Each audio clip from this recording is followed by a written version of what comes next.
So, good afternoon everyone. I'm Kirby Katipay and I'm here to continue my report about the civil institutional correction in the Philippines. So, let's continue.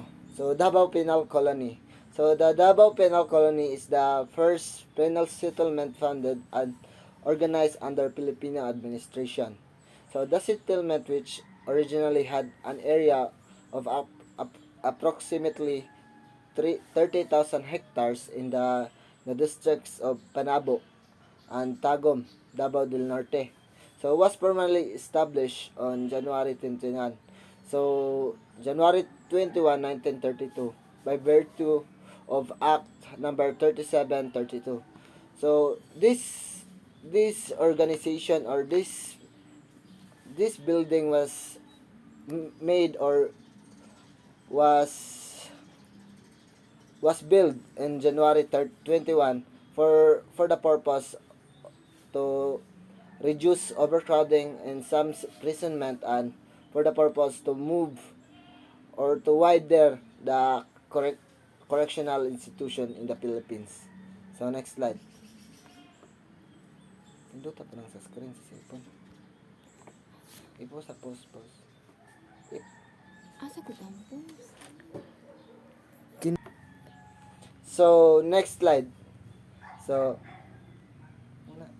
this act authorized the Governor General to lease or sell the lands. So building and improvements in the San Ramon Prison and Iwahig Penal Colony, it's also granted authority to the Security of Justice to establish a new prison and penal colony in suitable public land. So as what I've said, so the purpose of that that that organization is to improve the correctional institution in the Philippines, and to improve some prison, or I mean to reduce overcrowding of some prison like San Ramon Prison, Iwahig Prison. So, and that is that is that is granted by the authority to the Secretary of Justice. So next slide. So a budget of 500,000 was allocated.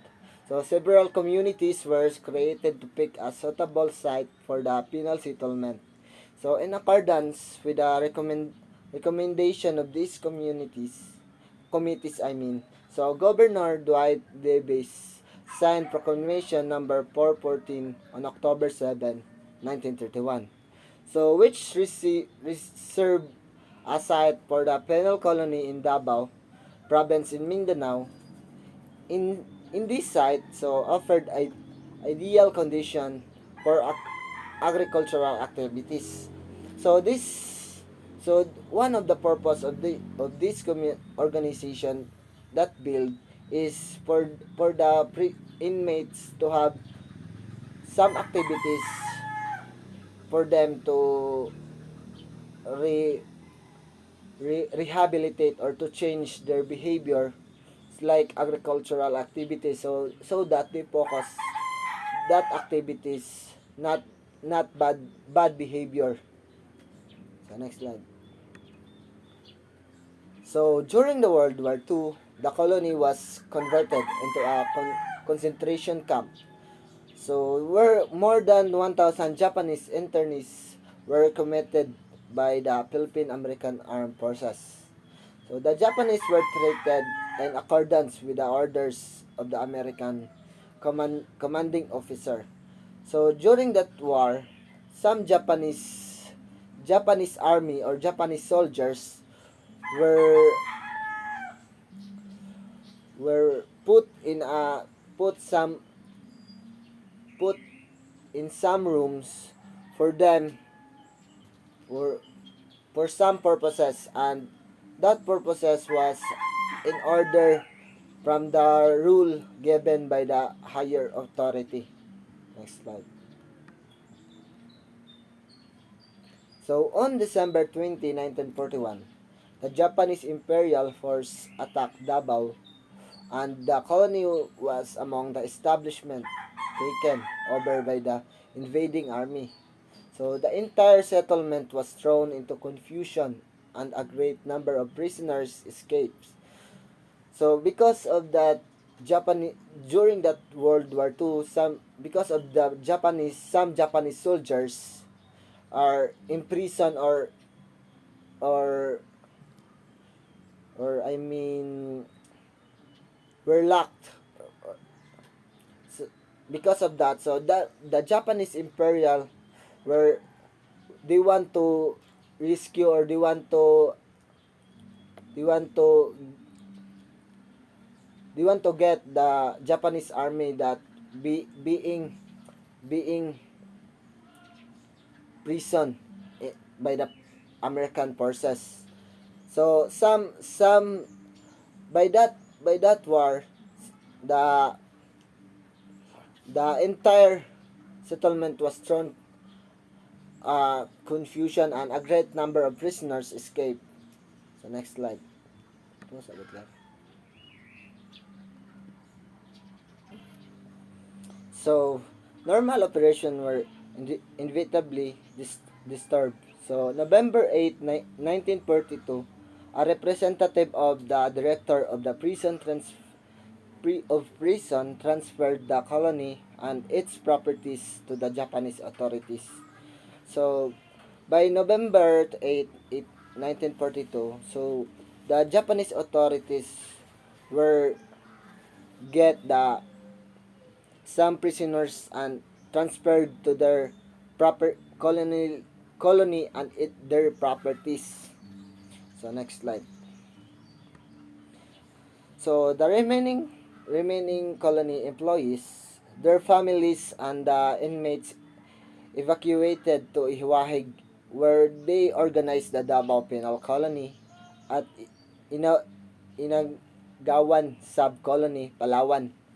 So the organization of the colony is exile was authorized by virtue of Memorandum Order Number 60 dated on June 28, 1943 and signed by the Director of Prisons. So some families and the remaining employees of the of the said colony were moved to the Iwahig prison and it was located in Davao and it is mandated during on June 28, 1943 and signed of the Director of Prisons. Next slide. So after the rehabilitation of the Philippines, the colony in exile in Palawan returned to its old site in Davao. So a great deal of rebuilding and repair had to be done because the war had almost completely destroyed the colony. So because of the war or because of the World War, some of our institution and some of our institutional corrections or the prisons were destroyed because of war. And after the war well before the war is gone or before the war is done, so some liberalization in the Philippines were back to normal and back to the back to the original sites or original location. Next slide. So on October 7, 1931, so Governor Dwight Davis signed Proclamation 414 which reserved a site for penal colony in Davao Province in Mindanao. And on January 21, 1932, the Davao Penal Colony was formally established under Act Number 3732 during World War II. It was used by the Philippine American Armed Forces, where more than 1,000 Japanese were treated in accordance with the orders of the American commanding officer. So, so because of Governor Dwight Davis, the the penal colony in Davao was rebuilt, and it was on January 21, 1932, and it was finally opened, formally opened in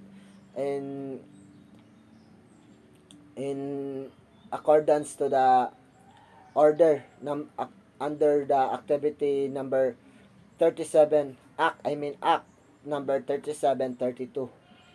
Next slide. So 2,000 American prisoners were held in the penal colony after Japanese conquest of the Philippines. So it it was happened in World War II. So some of the prisoners survivors of the Bataan Death March escaped in spring in 1943, when the 12 men escaped later, joining Wendell Fertig's Guerrillas. The Japanese beheaded 25 prisoners. So Major Stephen Melnick of Douglas MacArthur's Southwest Pacific area, and insert the M1 is ex-intelligence officers Captain Harold Rosenquist into Mindanao in an attempt to rescue the Americans before they could be moved. So it was all happened in during the World War, and some of our prisoners because of the World War will escape, and some will build a group or build an organization to fight back the colonial. So next slide. So Sablayan Prison and Penal Farm. So it was near to Manila that than other penal colonies. So the Sablayan Penal Colony is located on Occidental Mindoro and relatively new, established on September 26, 1954 by virtue of Presidential Proclamation number 72. So the penal colony has a total land area of approximately 16,190 hectares.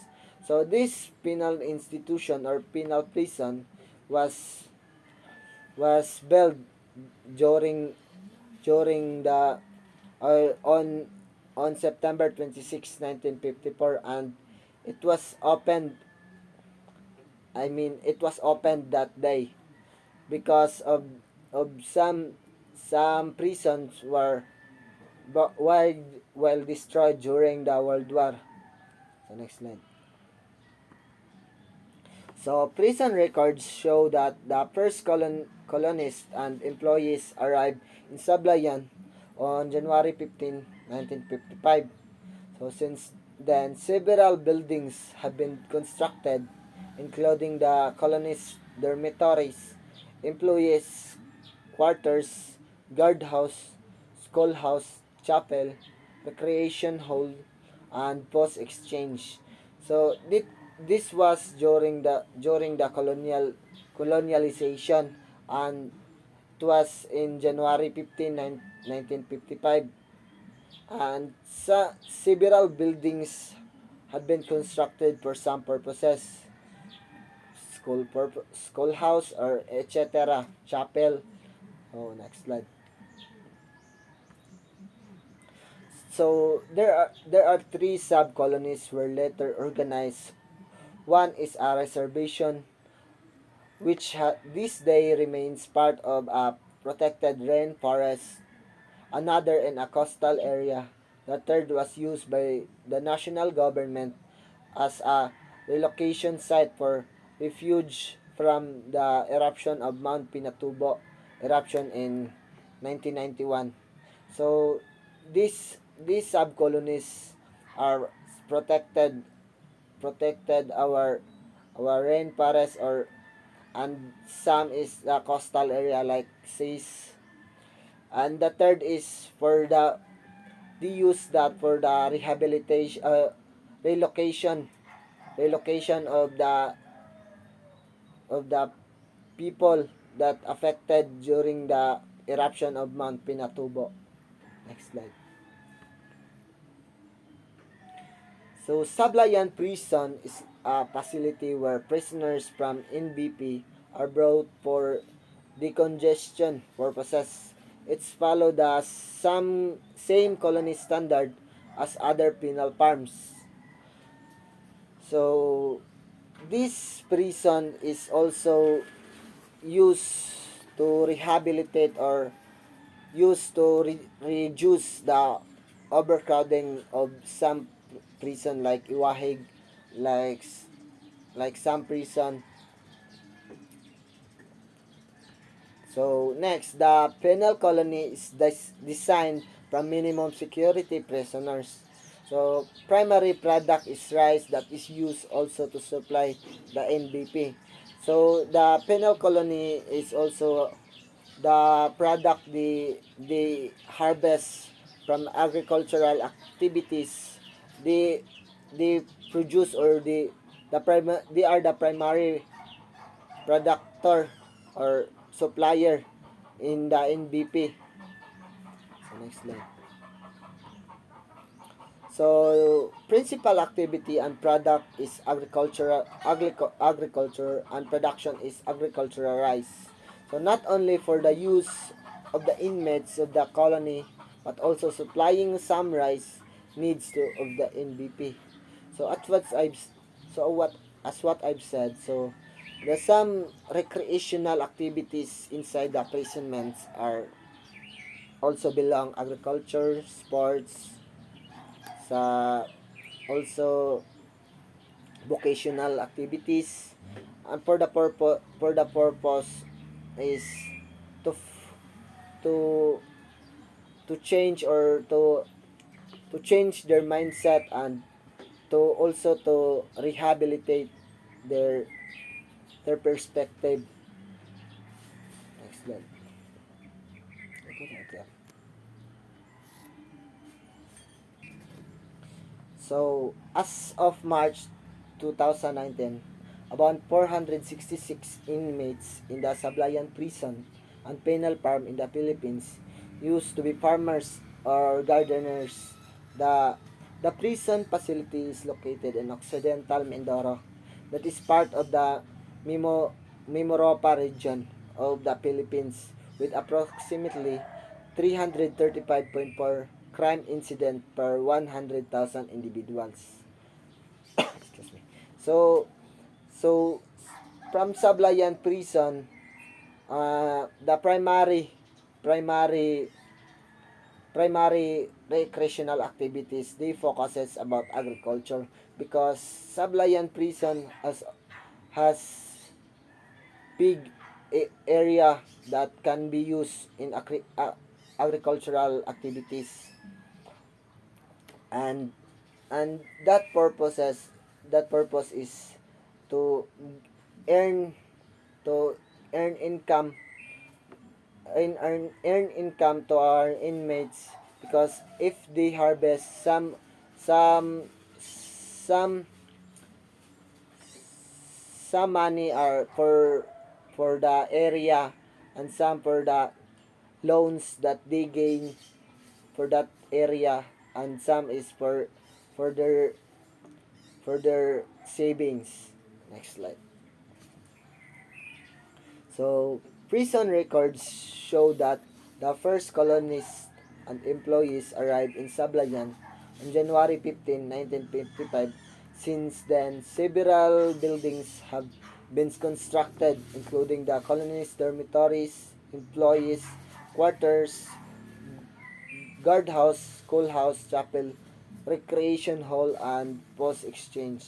So, as what I've said earlier, so during the World War, some of our institution was destroyed, and after that, on January 15, they build or they rebuild uh, institution for the same purposes.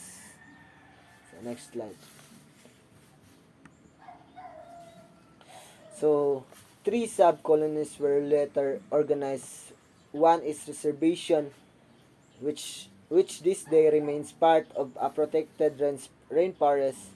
So, another is in a coastal area The third was used by the national government as a relocation site for the refuge from the eruption of Mount Pinatubo.